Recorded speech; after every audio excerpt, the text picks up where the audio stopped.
अर्थात मोह सदैव दुख ही उत्पन्न करता है। इसीलिए किसी व्यक्ति विशेष का या किसी वस्तु विशेष का मोह इतना नहीं होना चाहिए, आसक्ति इतनी नहीं होनी चाहिए कि आपसे अगर वो छूट जाए तो आप उसके बिना जी ना पाओ, उसके बिना रह ना पाओ। लेकिन स्वभाव है मानवीय, छूट जाए तो रोता है व्यक्ति, दुख होता ही है, कष्ट होता ही है। कहते आज राम जब छूटे हैं तो दशरथ के भी मानो प्राण छूट रहे। महाराज राजा दशरथ सिर्फ आंखों में अश्रु और भाव लिए हैं, लेकिन फिर भी गुरुदेव के वचन का पालन करते हुए बालकों को जाने दिया।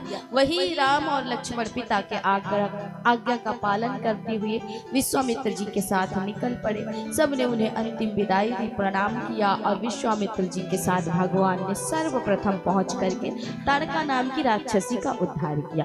देखिए माँ पहले मरेगी, उसके बाद ही संतान मरेगा ना हमारा। अगर संतान पहले मर जाएगा, माँ बाद में मरेगी तो माँ को पीड़ा होगी। इसलिए ताड़का ही मारीच और सुबाहु की माता थी। तो पहले किसको मारा? बोले ताड़का को भगवान ने मारा। ताड़का को मारने के बाद भगवान आश्रम में पहुंचे। आश्रम में विश्वामित्र जी की कुटिया में रात्रि में प्रभु ने निवास किया। रात्रि में भगवान ने शयन किया। उसके उपरांत प्रातः मुनि के कहने से पहले ही, विश्वामित्र जी के कहने से पहले भगवान ने कहा कि निर्भय यज्ञ करहु तुम जाई, अर्थात प्रातः कहा मुनि सुन रघुराई और निर्भय यज्ञ करहु तुम जाई, अर्थात जाइए और जा करके निर्भय होकर के यज्ञ करिए। क्योंकि आज चाहे जितना बड़ा राक्षस आ जाए, लेकिन राम और लक्ष्मण से बड़ा कोई नहीं है। आज आपके इस यज्ञ की रक्षा के लिए स्वयं क्षत्रिय खड़े हैं, वो भी सूर्यवंशी। इसलिए चिंता न करिए, जाइए निर्भय होकर के यज्ञ करिए। महाराज ने जैसे ही, विश्वामित्र मुनि ने जैसे ही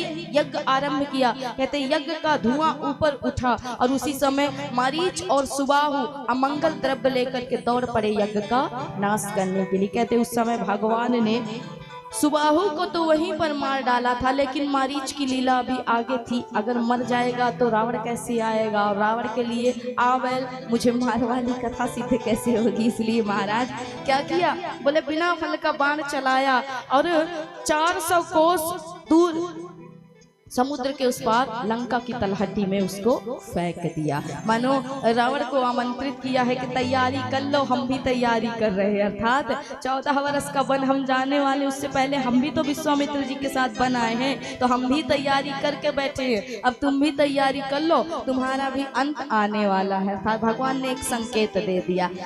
यहाँ पर भगवान ने इनका उद्धार किया। कहते विश्वामित्र जी ने यहाँ पर इनको 2 प्रकार की विद्या दी थी, बला और अतिबला नाम की। भगवान को 2 विद्याएं यहाँ पर विश्वामित्र जी से प्राप्त हुई थी। अब भगवान के ऊपर सुंदर देवताओं ने भी पुष्प वृष्टि की। विश्वामित्र जी ने आकर के कहा, हे राम, आज तुमने मेरे जीवन को तार दिया, मेरा यज्ञ सफल कर दिया। अगर तुम ना आते तो मेरा यज्ञ कभी पूर्ण न होता। कहते इसीलिए जीवन में जब तक सत्य समर्पण न आए, तुम्हारे हमारे जीवन का यज्ञ सफल नहीं हो सकता, पूर्ण नहीं हो सकता।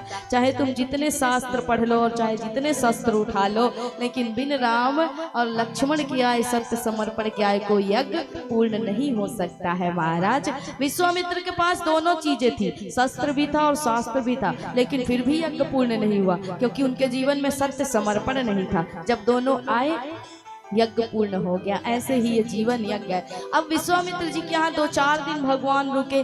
विश्वामित्र जी ने सोचा, राम कितने सुंदर हैं, अगर इन्हें जनकपुरी ले चलूं सिया के स्वयंवर में तो कितना आनंद आएगा। महाराज सिया के साथ कितनी सुंदर इनकी जोड़ी लगेगी। कहते हैं कि उस समय विश्वामित्र जी ने मन में विचार किया, अगर हम राम से कहेंगे कि जनकपुरी चलो, वहाँ सिया का स्वयंवर होने वाला है, धनुष यज्ञ होने वाला है, तो राम कहेंगे कि हमें पिताजी ने आपके यज्ञ को बचाने के लिए भेजा था, किसी के व्यवहारिक काम में जाने के लिए नहीं भेजा। इसलिए विश्वामित्र जी ने बुद्धिमत्ता से काम किया और बुद्धि लगा करके कहा, हे राम, तुमने आज एक यज्ञ पूर्ण कर दिया, अब यज्ञ को पूरा करने ही निकले हो तो एक यज्ञ और पूरा कर दो ना। बोले कहना क्या चाहते हैं गुरुदेव? बोले एक यज्ञ तुमने हमारा पूरा किया, अब एक यज्ञ जनकपुरी का भी पूरा कर दो ना।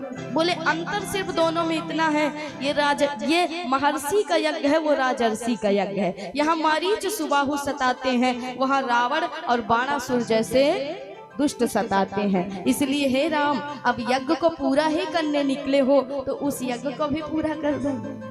राम जी समझ गए कि गुरुदेव चाहते हैं सांप भी मर जाए और लाठी भी न टूटे। अर्थात हम जनकपुरी भी चले और किसी के व्यवहारिक काम में जाने का हमको महाराज कलंक भी न लगे। इसलिए भगवान क्या कहना चाह रहे हैं कि सांप भी मर जाए लाठी भी टूट जाए वाली कहावत सिद्ध करना चाहते हैं गुरुदेव।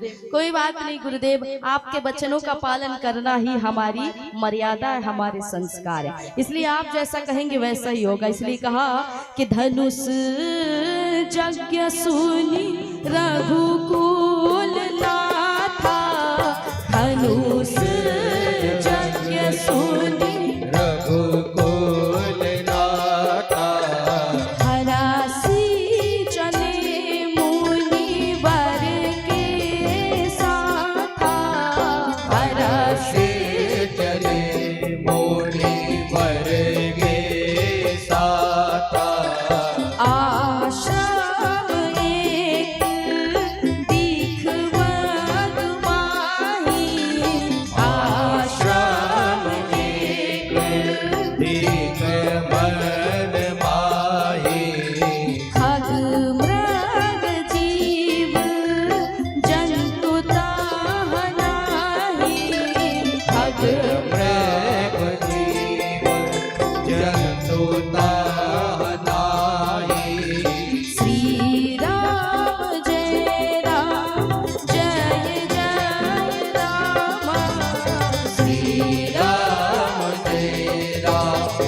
तो धनुष यज्ञ की बात सुनकर के सुंदर हर्षित होकर के प्रसन्न होकर के मुनिवर के साथ राम लक्ष्मण दोनों अपनी यात्रा को आगे बढ़ाते हैं। जब मार्ग में भगवान पहुंचे तो एक दृश्य देखा। बोले एक आश्रम है, बिल्कुल नीरव, बिल्कुल शांतिप्रद स्थान है, ना कोई पंछी का कलरव है, ना किसी साधु का वहां निवास है। बस एक आश्रम की कुटिया के सामने एक शिला पड़ी है जो मानो है तो स्त्री की लेकिन पत्थर देह है। महाराज कहते हैं उसे देख करके राम ने पूछा, है गुरुदेव यदि उचित लगे तो मुझे ये बात बताएं कि ये स्थान कैसा, जहाँ किसी प्रकार का शोर नहीं, किसी प्रकार की प्राकृतिक महाराज हलचल नहीं है, और ये पत्थर देह कौन है जो यहाँ पर पड़ी हुई है।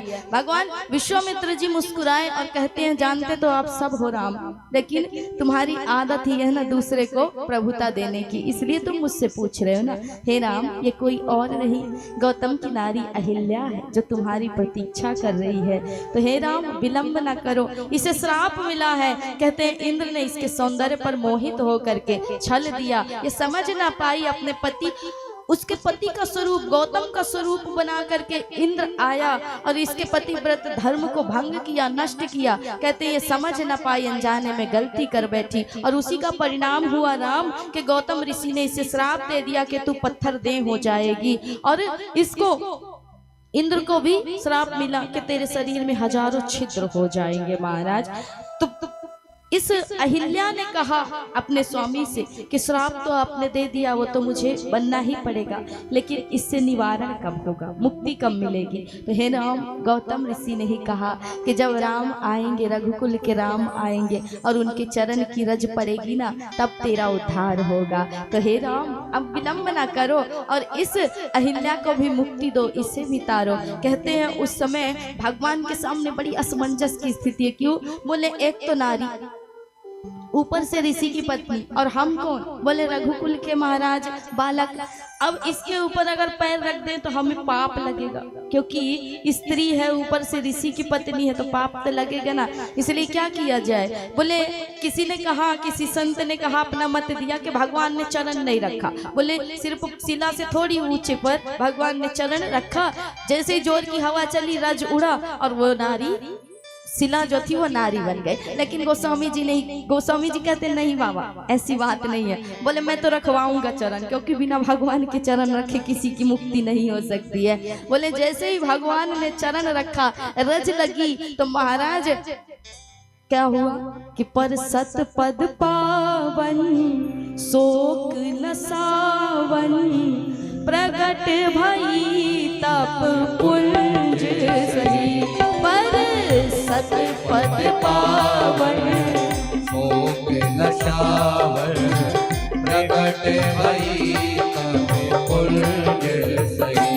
देखत रघुनायक जन सुखदायक सन्मुख होई करी जोरी रही देखत रघुनायक जग सुखदायक सन्मुख होई करे जोरे खड़ी अति प्रेम अधीरा पुलक शरीरा मुख नहीं आवई वचन कही अतिशय मन भागी चरणन लागे जुगत नयन जलधार वही जेहि पद सुर सरिता परम पुनीता प्रगट भई शिव शीस धरि सोई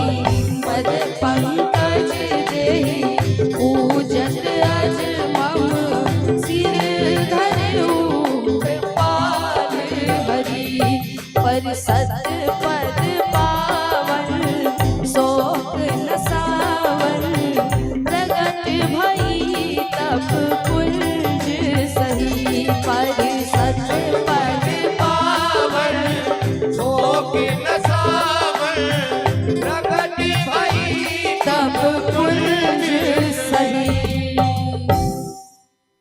जैसे ही भगवान के चरण रज लगे बोले उस शिला से नारी सुंदर परिवर्तित हो गई और कहते उस समय कहा हे नाथ हे प्रभु आज तो मेरे लिए वो श्राप अनुग्रह बन गया महाराज वरदान बन गया अगर मेरे पति ने मुझे श्राप न दिया होता तो महाराज आज मुझे राम के चरण न मिलते जिस चरण से गंगा निकली और गंगा ने जगत को तारा और जिस गंगा को पाने के लिए जिस चरण रज को पाने के लिए ब्रह्मादि देवता भी तरसते हैं आज मुझे वो मिल गया इसलिए हे प्रभु आज तो मेरे लिए वो श्राप वरदान बन गया मानो। भगवान ने कहा कहो देवी क्या वरदान चाहती हो कहती है कि एक ही वरदान दे दो यही भांति सिधारी गौतम नारी बार बार हरि चरण परी जो अति मन भावा सो बरु पावा गए पति लोक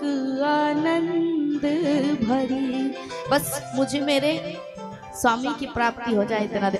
कहते हैं महाराज के बाहरे अहिल्या तुझसे बड़ा कौन महाराजा भागी होगा मांगा भी तो क्या मांगा बोले पति का लोक मांग रहे हैं स्वयं जगत का पति सामने खड़ा है उसी को मांग।